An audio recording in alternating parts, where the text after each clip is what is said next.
Hey y'all, we got YouTube's darkest videos by Nick Crowley. This is part 9. Let's get it. Sponsored by Simply Safe. There's no safe like Simply Safe.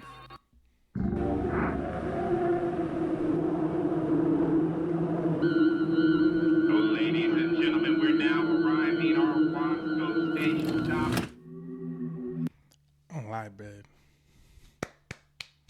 On the edits, man. He really make this shit feel eerie. On the morning of March 22nd, 2024, the Kern County Sheriff's Office was flooded with calls about an incident that had taken place near the Wasco Amtrak station in Wasco, California. The incident involved a pedestrian who was reportedly walking dangerously close to an active train track before being struck by an oncoming locomotive, a situation that authorities knew was likely unsurvivable.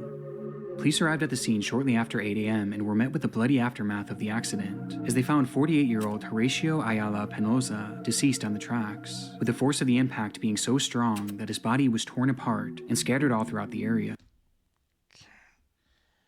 Bro, I always had an irrational fear because we used to have to walk on train tracks near my grandma's house that when I was crossing, my foot was going to get stuck and I wouldn't be able to get out and the train was going to smack me.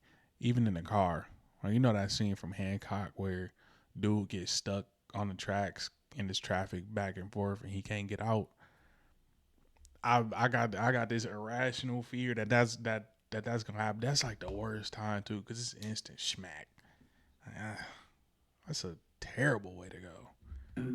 At first, it was believed to have been a clear-cut suicide, but after interviewing some of the witnesses, police learned that the man had never stepped in front of the train, and rather, he had actually been sucked underneath as a result of walking too closely, painting a clearer picture that this was all a tragic accident. But as police were conducting these interviews, Sucked underneath? Nigga, how? one strange detail kept coming up, as apparently, Horatio wasn't the only one on the tracks around the time of the incident, with there allegedly having been one other man standing nearby, a man who took off shortly after Horatio had been killed. And strangely, witnesses believe they saw the man reach down and pick something up before leaving.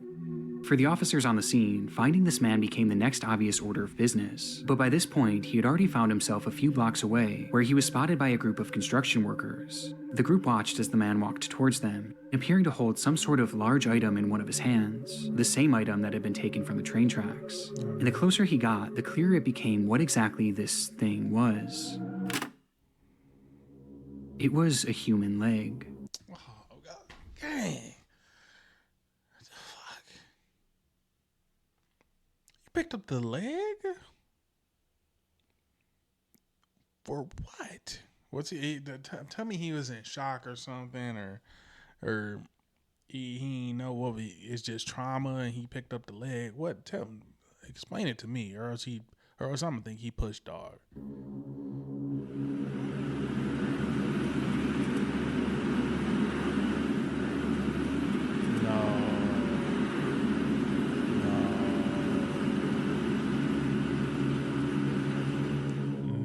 For some inexplicable reason, when the train had dismembered Horatio, this man had run over and picked up his leg, and he was now waving that leg on the sidewalk of a nearby road. How do you not throw up at a mangled human leg? Did he push him underneath the train, bro? What's up with this? The construction crew claiming that he had been banging it against the fence as he walked towards them, and at one point had even struck the leg against one of their machines. Upon the realization, a wave of fear washed over the group, as they were unsure what this man had done to get this leg, or what he would do next, though that was something that even the wildest of imaginations could have never predicted.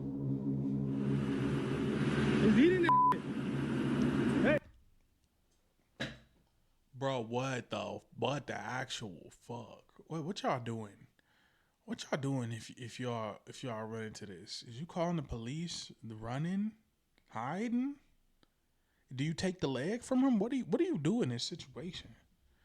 What do you do? Do you even think that that's a real leg? Do you think the human mind could, like in that situation, if that popped up in front of you, would you be able to even process that he's eating another human's raw, bloody leg?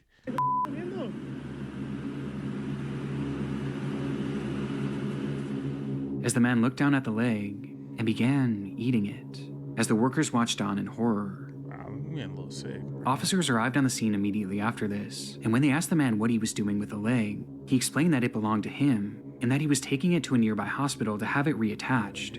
But it was obvious to everyone there that this man wasn't missing any of his legs, with the officers having to go as far as to prove it to him by making him roll up the sleeves of his pants and touch both of his legs. His explanation was completely nonsensical, and obviously didn't account for the fact that he was literally eating the leg just minutes before, leading to officers immediately placing him under arrest. His name was Rosendo Tejas, a 27-year-old man who had been experiencing homelessness and had been living on a street near the train tracks, with police determining that he did in fact have nothing to do with the actual death of Horatio. He just so happened to be near the tracks at the time, where he would first witness the accident, and then, for some unknown reason, take Horatio's leg and start eating it. It appears as though this was the result of a combination of both drugs and alcohol, as he was found carrying narcotics when he was taken into custody, and he had just been captured by security cameras purchasing alcohol at a nearby liquor store just hours before the incident. But what's so interesting about this footage is just how normal Rosendo seems. In fact, the people working there knew him quite well, as he stopped in almost daily, where he was described as being polite and ordinary, including on the day of that incident. In fact, it said that at first the shop owners didn't believe that Rosendo could have possibly done this, but it seems that whatever substances he had taken that day had changed him. Yeah, take some bath salt or something. Wasn't that the one that had people like eating faces and all that? Rosendo Tejas was charged with 2 counts of removal of human remains and 1 count of destroying or concealing evidence, as well as resisting a police officer, and was sentenced to 1 year in prison after pleading no contest, bringing this absurd case to an end. However, his unsettling behavior will forever live on in one of YouTube's darkest videos. The fun of Halloween should not include mischief. Bangers.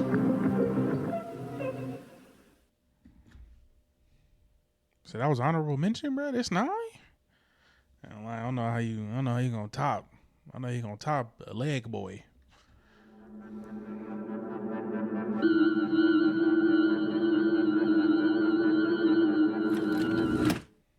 It was just past 10 p.m. Safely tucked away in her second-story apartment, 20-year-old Hannah Vivaretti set up her phone to record a video of herself dancing. For her, this was a meditative practice, a way of unwinding after a long, stressful day, and to truly feel at peace. But that day, fate had other plans.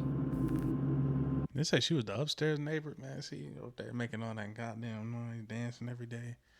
You probably they were pissed off your neighbor downstairs. They said, all right, we go.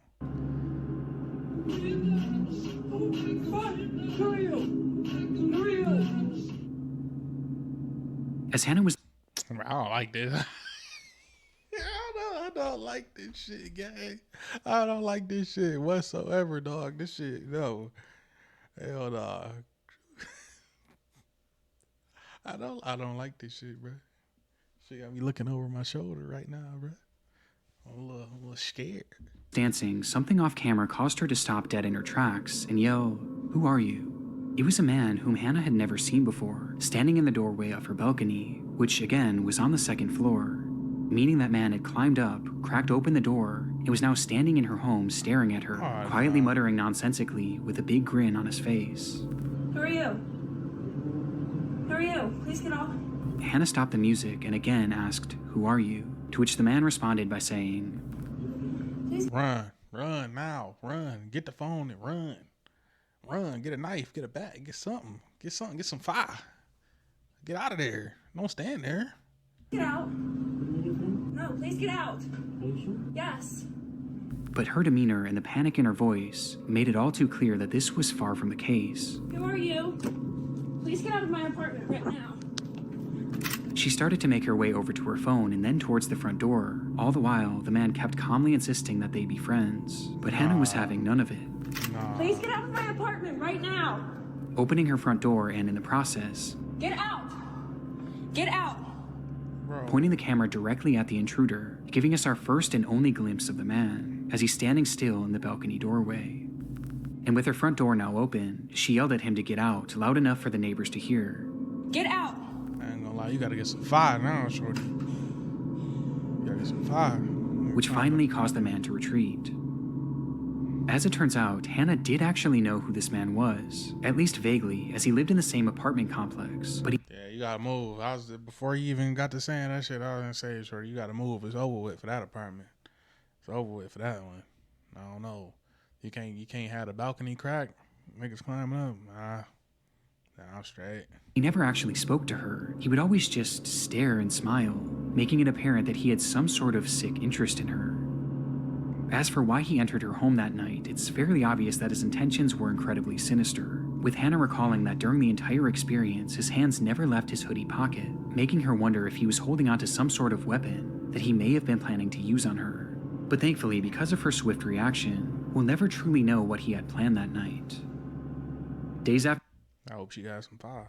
After the incident, police would arrest 36-year-old Angel Moses Rodriguez Gomez and charge him with stalking, second-degree assault, third and fourth-degree burglary, and malicious destruction of property. But surprisingly, shortly after his arrest, they allowed him to walk free on bail.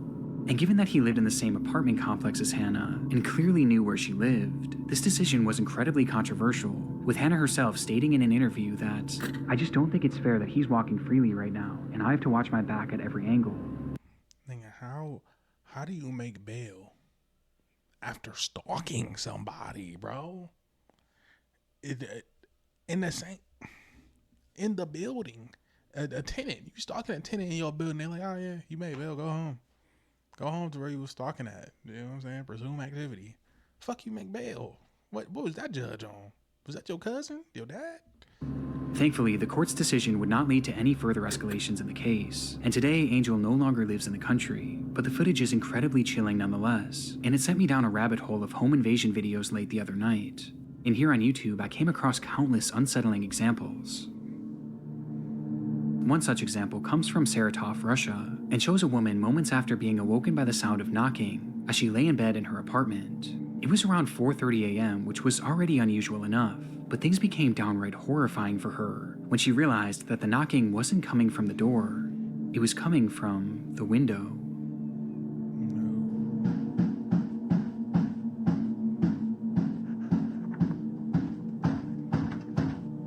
Bro. Outside of her window was a man, banging his head against the glass over and over again.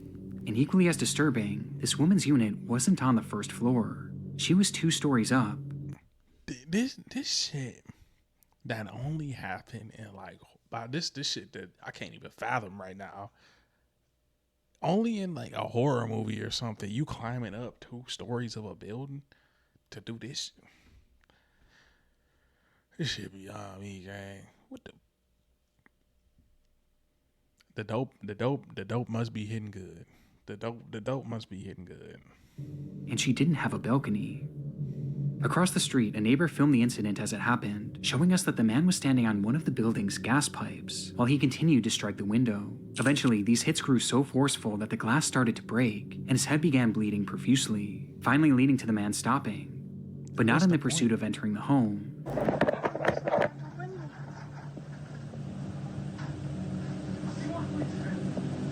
Еще. У него пена изо рта. Слушай, это у дурачка пена изо рта, у него бешенство или что? Ну, бля, попей мочи, иди отсюда уже. As he instead climbed to a different window where he attempted to peel it open with his fingers. But by this point, police had already arrived on the scene, and eventually the man would be forced down and placed under arrest. When looking for an explanation as to why this man was doing this, it appears that he was under the influence of bath salts during the ordeal. But aside from this, so the first one, right? My astute observation, I guess he was under bath salts. That's why he was deciding to partake in some human leg. But now that I find bro here, he was actually on bath salts. Otherwise, so it wasn't actually any dope. He was on that shit, that bath salt shit. I couldn't find any other information about the man's identity or whatever became of him. But I was able to find that this clip doesn't tell the entire story, as the woman behind the camera actually spoke to a local reporter and provided additional context to the ordeal, which only made the story more terrifying. At first, he knocked with his hands. Then he began to peck at me at the window with his head for an hour and a half without stopping. Hour, gang? Are you serious? Are you serious right now? After that, he started shouting my name to the whole yard. Nobody showed up for an hour to get him off the side of the damn building from banging his head to death. I don't lie. You better than me. I pushed his ass off that bitch. He was foaming at the mouth. His whole face was covered in blood, and he shouted that he wanted to talk to me, and he needed me. With the most terrifying part of the statement being that she had no idea who this man was, or how he could have even known her name. The idea of both of these intruder videos featuring people whom the victims had never even spoken to. But like in that video right there, it looked like he's standing. Like, so how he was, that gas pipe must have been thick or something, because it looked like he just standing on grass in front of the damn window banging this shit. Pause. But Makes them especially unsettling, as it shows that you really never know who's watching and who might be obsessing over you. But incidents like this can be equally as chilling when the intruder is someone that you do know. Mohammed Amana was a 26-year-old man living in Orrefors, Sweden, and had been dating a woman named Maria. But after several run-ins with the law, Mohammed's lifestyle just became too much for her, and she eventually decided to end the relationship.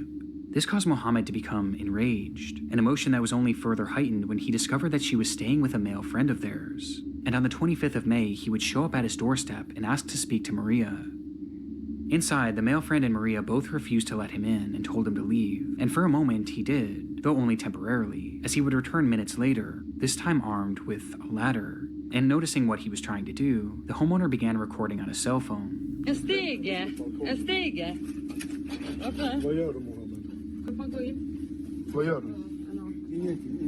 The man behind the camera asks, "What are you doing? Are you going to fight me?" To which Mohammed said no, he just wanted to speak to Maria.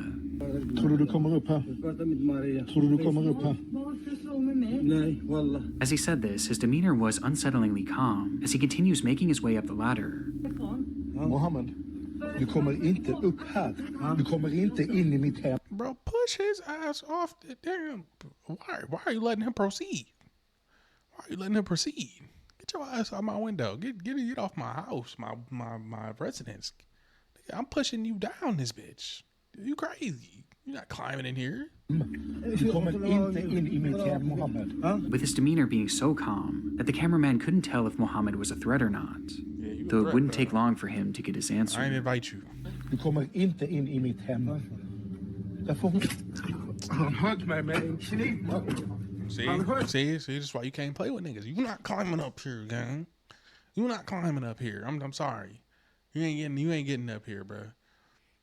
I'm not even. You're not getting that. You're not getting that close. I'm sorry. For you to set up camp with the ladder and then proceed to climb up to me, nigga, we got a door.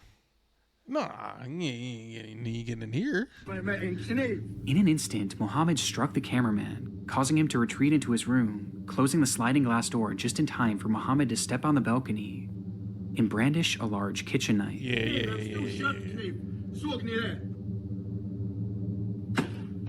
Yeah, he's tweaking. He's to see. Get you some fire. You have some fire. I bet he calmed down. I bet he would have left. I bet he would have left if you had some fire. Fire versus the knife. Fire every time. I bet he would have been even more calm. I bet he would have climbed right back to from whence he came if he had some fire. Han krossar glaset med en sten. Yeah. Still dazed by the attack, the man holding the camera retreated even further into the house, while Maria had Hell no. He got a knife, bro. He ain't moving swiftly enough for me. already run into the bathroom and locked the door behind her, a door that Mohammed would quickly rush over to.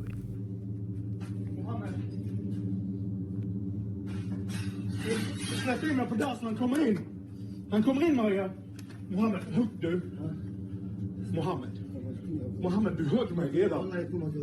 And desperately tried to open, even trying to use his knife to turn the lock, as that lock was the only thing standing in the way of what he was there to do. But that knife this long, and he's still standing there with the camera on him. No way, you better go get you something, G. Better get you a frying pan or something. Because after he can't get in there, he might settle for you. What exactly that was is unknown, as police would manage to arrive on the scene within minutes of this footage being taken, where they would arrest Mohammed before he was able to get to Maria. But it's clear based on the fact that he had a weapon on him and his desperate attempt to breach the house that he didn't just want to have a conversation. In the end, the man filming was left with only minor cuts. Mohammed was sentenced to 2 years in prison as well as a 10-year ban from the country of Sweden, leaving us with 3 haunting videos of 3 disturbed intruders, whose true intentions will thankfully never be known. Cool. It's the spookiest time of the year, a time when the consumption of horror movies and dark YouTube videos reaches its peak. But while fun in the moment, the true terror of consuming this content often occurs long after the credits roll, when you close your eyes to go to sleep, only to feel the sickening feeling of paranoia, every creak in your home sending a jolt of panic throughout your body, making you wonder if someone or something is inside your house. I was just like you once. Consuming creepy content is my livelihood, and as a result, I've spent countless sleepless nights feeling uneasy within my own home, never quite feeling safe and secure, always wondering if something was lurking around me, until I realized that the reason I didn't feel secure was because I wasn't. The only thing standing between me and the outside world was a simple lock, and I knew it was time for a change, with that change finally coming when I partnered with this video sponsor, SimpliSafe. SimpliSafe is a home security system that you can control right from your phone. The SimpliSafe app allows you to arm and disarm the system safe, like SimpliSafe. We'll get to SimpliSafe and all that. Good ad though. That's a good transition to an ad. I ain't gonna lie. You had me there. I might go back and watch it on my own time.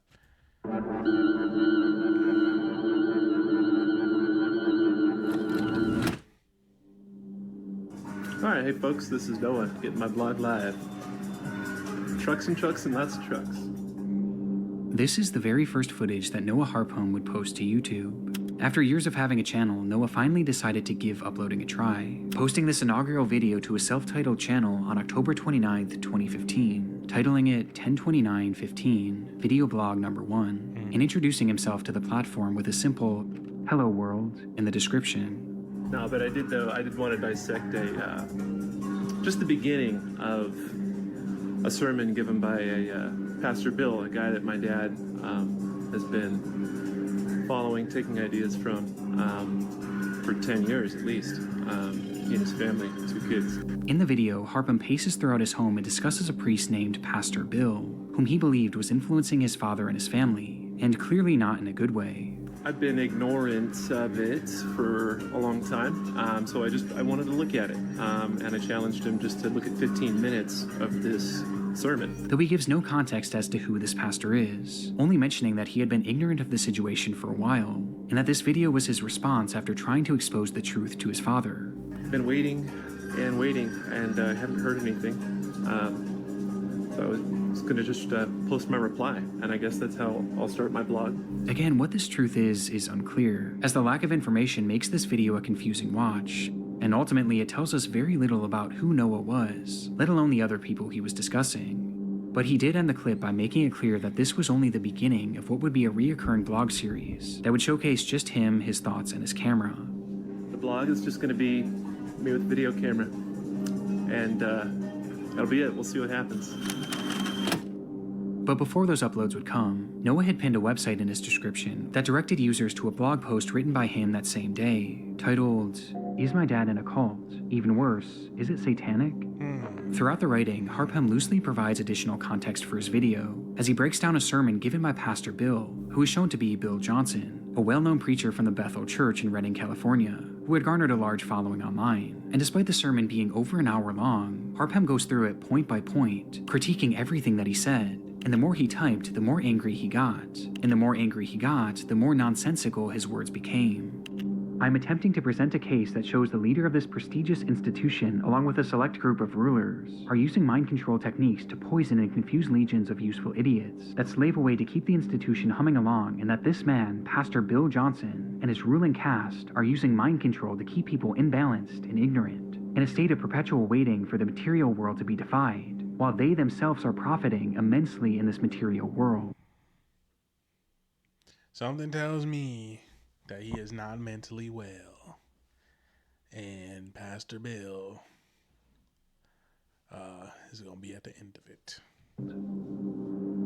The blog gives us a peek behind the curtain of the man shown in this video, a man who seems to be clearly mentally unwell, paranoid, and very angry, with the post making it clear that the purpose of Noah's content was to bring this pastor down, and video blog number 1 was supposed to be just the start. However, there would never be a video blog number 2, as just 2 days after posting this video, Noah's life would take a drastic turn. Colorado Springs 911, what's the exact location of your emergency? Repeat that one more time for me and make sure I had it correct. Well, it's across the street from me. I'm calling from my address. Tell me exactly what happened. Well, there was a guy walking around with like 2 cans of gasoline or something, 2 small cans, and a big, like a rifle. It was black, and it had a strap around it. He's walking up to doors and stuff. You looking for bail? What's going on? You trying to set something on fire? I don't know where it's going. I don't seem too good. Gasoline and straps. Now, he don't need the fire. If somebody, you know what I'm saying? Them other people perhaps needed some fire. He don't need no fire. At 8:35 a.m. on Halloween morning, a woman named Naomi Bettis called 911 after witnessing a suspicious man walking around her neighborhood in Colorado Springs, as she watched him carrying several cans of gas, as well as an AR-15 that was hung over his shoulder. She didn't know it at the time, but this man was her neighbor, Noah Harpham. And then I seen that he walked. Just imagine, Noah. You've been living across the street from Noah. He been picking up his mail, sitting out the garbage, all this stuff. You ain't thinking nothing of it, and then all of a sudden, he come out with the chopper, AR, big thing with the strap on it. Again, is this one of them situations you like? Am I in a dream right now? Is this even reality? Like Noah been fine for months or years. I don't know how long you been staying there. And then all of a sudden, it seemed like she didn't recognize who he was. But all of a sudden, I'll be tripping. If I looked out my window right now and my neighbor walk outside the house with a big ass scrap. Yeah. Yeah, it's just time to call the authorities. Walked into the building, and the glass window at that business is broke. And that's a business? What's the name of the business? I have no idea, but I just know I don't know if it's a fake gun, BB gun, but it looks pretty scary. As the call progresses, Naomi explains that she had watched him enter a nearby business, where one of the windows appeared to have been broken. She wasn't sure if anything illegal had happened at this point, but she was convinced that Noah was up to something sinister, which based on what he had in his possession seemed to be the only logical conclusion. Yeah, big fire. However, this concern wasn't felt by everyone. Okay. And you said it looked like a long gun, correct? Like a rifle? Yes, Well, it is an open carry state, so he can have a weapon with him or walking around with it. But of course, having those gas cans, it does seem pretty suspicious. So we're going to keep the call going for that. Okay, and the window's broke. Send the police. Nigga got gas can. No, bro. I'm sorry. If I got any, people who got artillery like this, is you just walking around the neighborhood with it? Is you just walking around with it just cause? Into that business downstairs, so. Right. And you said he's now upstairs, correct? Yes. Mm-hmm. And are you or anyone else in immediate danger? No. Okay. As the operator seemingly brushed aside the incident, stating that she was only keeping the call going because the gas cans could be suspicious. Yeah, not However, the big even ass with gun. that, the report still wasn't taken seriously, as the dispatcher hung up on her shortly after, before dispatching one single officer to the scene, an officer that never even made it there, as just moments later he was called off and sent to what was deemed to be a more pressing scene at the local senior center. Oh, granddaddy's on the loose again, so we gotta let bruh go with the gasoline and the scrap. Nurse, he's out. They ran out of tapioca. What's that shit? They ran out of tapioca pudding, so old Grandpa Billy Bob is causing a scene. He done hit Marianne over the head with a goddamn tray. Get here, stat. Forget the call with the AR and all that. Billy Bob's lost his fucking marbles.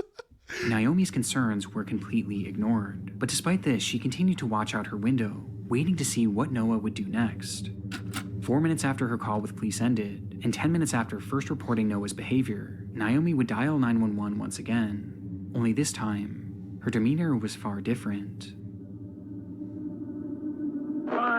I just called a few minutes ago, and the guy came back out, and he fired a gun at somebody, and he's laying on the street dead. Oh my God, you sent an ambulance too. Naomi's worst fears had come true, as she frantically told dispatch that the man carrying the gun had just shot and killed someone outside of her home. This shit, we already know where this was going after they sent the police officer to the damn senior home.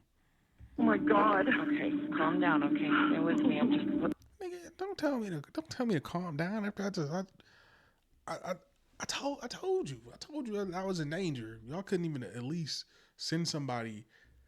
I tripped my alarm as a kid, trying to get into the house, tripped the alarm, couldn't figure out how to turn it off. Police showed up immediately. Even though I was a child, they still made sure that I lived there, so on and so forth, all these other things. So if it's somebody who thinks they is exactly in immediate danger, why even my brother called the police, just dicking around calling 911, the police still showed up in a timely manner. But she thinks she's in immediate danger and the authorities don't show up. Crazy. Putting that into the call. Is anyone in immediate danger? No, that I can see or no. In response, the operator bizarrely asks if anyone else is in danger, but Naomi, likely in a state of shock, answers no, before immediately realizing that Noah was heading in the direction of Platt Avenue, which was known to be a busier neighborhood. Maybe on Platt Avenue there might be people in danger. Naomi, I need the suspect's description. Do you know his name? No, I don't. Okay, is he white, black, Hispanic, Asian? He's white, and he's got long curly hair coming out of his cap. She desperately tried to relay that more people were likely in harm's way, only to be immediately proven right just seconds later. I think, there's people outside that might be in danger up on Platt. Okay. Oh, I just heard another gun fire. Oh my God. When she hears more gunshots, prompting the operator to once again ask, Yeah, they need to call an ambulance or something right away. Okay. Is anyone in immediate danger? Nigga, Only people. You just shot somebody. You just shot somebody. And he just shot again. And she asked for an ambulance. What do you mean? Is anybody in immediate danger? Yes. Stop playing, bruh. Stop playing. People up on Platt, maybe. All right, I am sending the paramedics to help you now. Stay on the line, and I'll tell you exactly what to do next, okay? But yeah, that shit would have pissed me off. It was only so then bad. that the operator would tell Naomi that police and medical personnel were finally being dispatched to the scene. But by this point, it was far too late.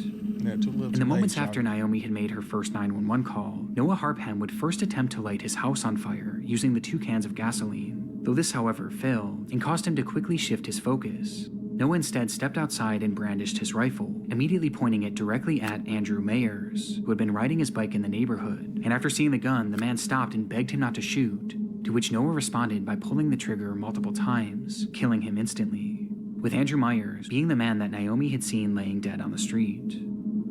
From there, Noah began walking up the street where he would eventually see 2 women sitting on the porch of a sobriety center, where local women went to get help with their drug and alcohol addictions. And upon noticing them, he immediately started shooting, striking and killing both Christina Galella and Jennifer Vasquez. Noah walked for over a mile after this before the police finally caught up with him, and when they called out for him to stop walking, Noah turned and immediately opened fire, leading to a massive shootout.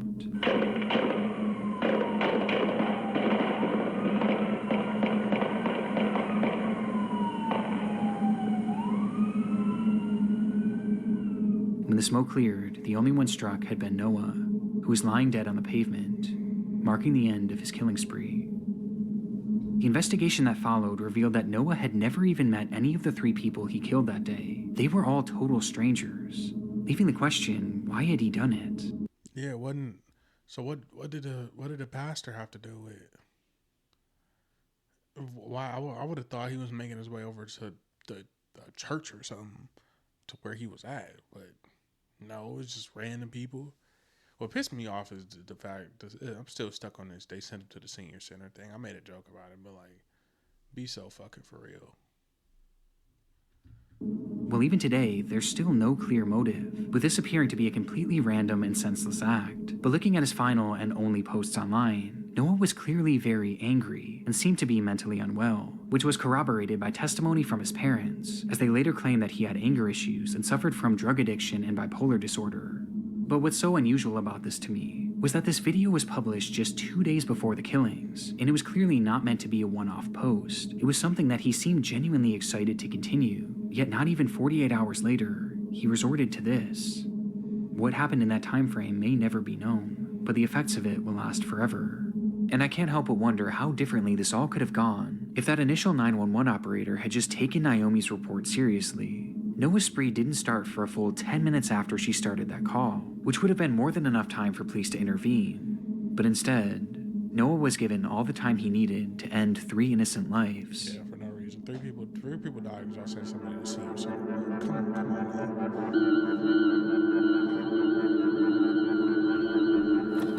now. It wasn't an attraction for the faint of heart. Standing over 1,300 feet above the ground, the Deoghar ropeway was built to take tourists up and down the Trikut mountain in Jharkhand, India. It was the tallest cableway in the entire country, offering an unparalleled view of Deoghar and the picturesque landscape around it. Because of this, videos have long since been posted on YouTube showing just how dramatic of a ride this truly is, with one such video being recorded on April 10th, 2022.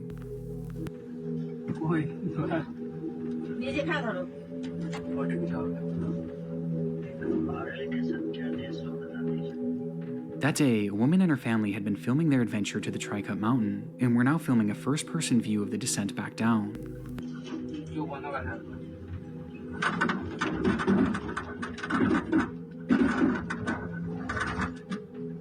It wasn't the kind of place for anyone with a fear of heights, and the loud sounds of the car passing the support towers only added to the anxiety of the trip. But the group filming this all remained relatively calm, quietly conversing to themselves, seemingly unfazed by the spectacular height.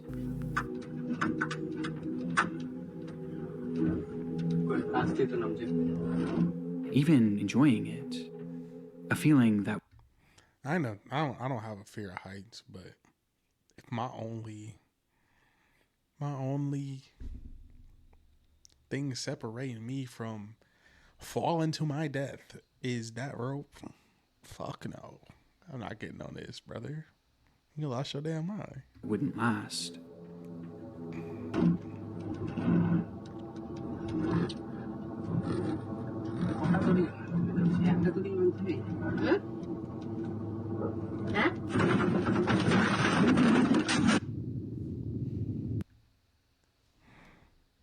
Did that bitch just fall?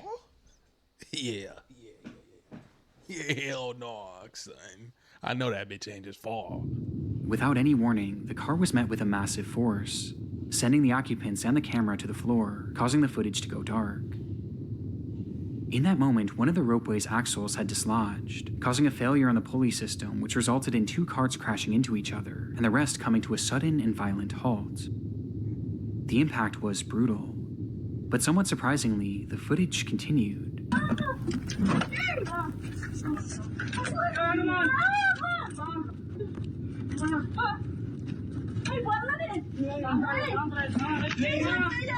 Showing just enough to reveal that the ropeway and the cabin these people were in were both still intact. Before I don't know what's worse. It didn't fall immediately or you getting crashed into, bro, because I ain't gonna lie, I am not remaining calm whatsoever. the recording came to an end. This group had survived the impact, but the nightmare was far from over. News of the collision quickly spread throughout the region, leading to the scene being flooded with rescuers and news crews alike, with everyone trying to figure out what exactly was happening, and the initial prognosis was grim. In the impact, one man in a separate car had been killed, and many others were left injured. And making matters worse, due to the broken axle, the ropeway was now no longer operational, meaning that the 70-plus people spread throughout the various cars were now stuck, some of whom were still suspended over 1,000 feet in the air. I would have lost my damn mind in Hey. 12 minutes? Yeah. It was going to be an incredibly difficult rescue operation, just given the height of the ropeway alone. And ultimately, it was determined that the Indian Air Force would utilize their special top-of-the-line helicopters to fly over the cars and lower down ropes with harnesses attached to them for survivors, who then would strap themselves in and be hoisted up to the helicopter above using an electronic winch. It took hours for them to even make their first attempt, before finally trying their approach on a middle-aged man, who slid on his rescue strap and was then slowly pulled up towards safety.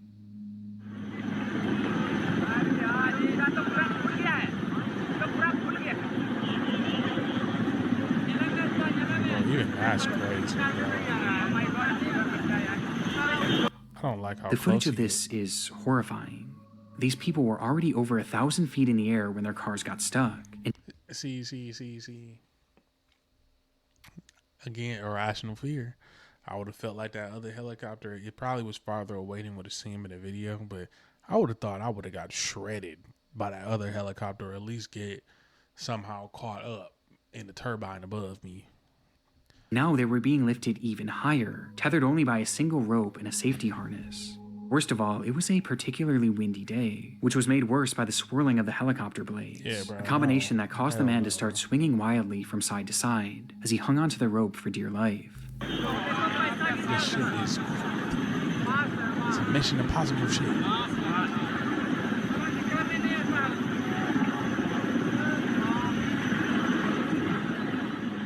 It was a grueling journey up, but finally the man reached the aircraft, and with safety just a few feet away, he instinctively reached his arms above his head in an attempt to grab onto the helicopter, a decision that would have disastrous effects. No. As he did so, his harness slid upwards and was pulled over his shoulders, and then over his arms, before eventually landing in his hands, meaning the only thing left holding him up was his own grip, as he clung to the now used... No.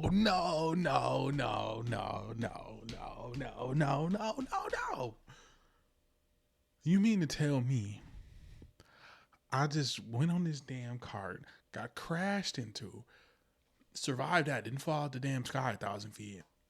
Helicopter comes, swoops me up. I swing like Spider-Man until I finally get up, and the last thing that I need to do is actually get pulled up into the helicopter and the damn harness come off. Ain't no way, bro. It's just showtime. Some Final Destination shit. It's fate at that. It's fate at that point. I'm falling down the whole time, pissed off and scared. Useless harness.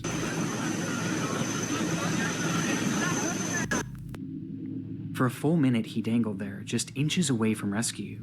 Meanwhile, the rescue crew searched the craft for something they could use to safely hoist him in. But before they got the chance...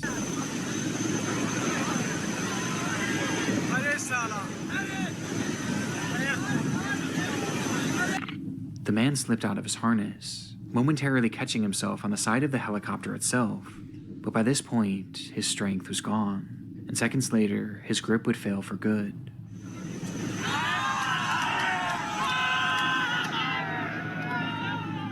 Causing him to plummet approximately 2,000 feet to the ground below, killing him instantly.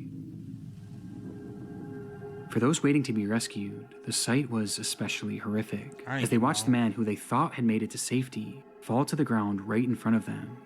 The fear they must have felt knowing that soon it would be their turn is unimaginable. After this, the rescue crews began making tweaks to their operation, which started to lead to a few attempts going off without a hitch. But the entire process was incredibly slow, as a full... Yeah, I ain't getting in the harness, brother. I'm straight. Get me down a different way. Get me down a different way. I'll sit up here until y'all get this bitch operational, but I ain't going up no further. 24 hours would pass before 60-year-old Shubha Devi would finally get her chance to be removed from the car. And as she started her ascent up to the helicopter, the wind also caused her to start swinging wildly. So wildly, in fact, that the winch used to lift her suddenly stopped working, leaving her hanging there, only moving side to side rather than up towards safety.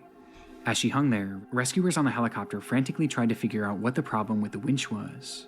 But before they could ever get their answer, the rope suddenly snapped, causing her to free fall to the ground below. It came without any sort of warning, and from what I can find online, there isn't a definitive answer as to how this happened. But either way, it resulted in Shuba's tragic death.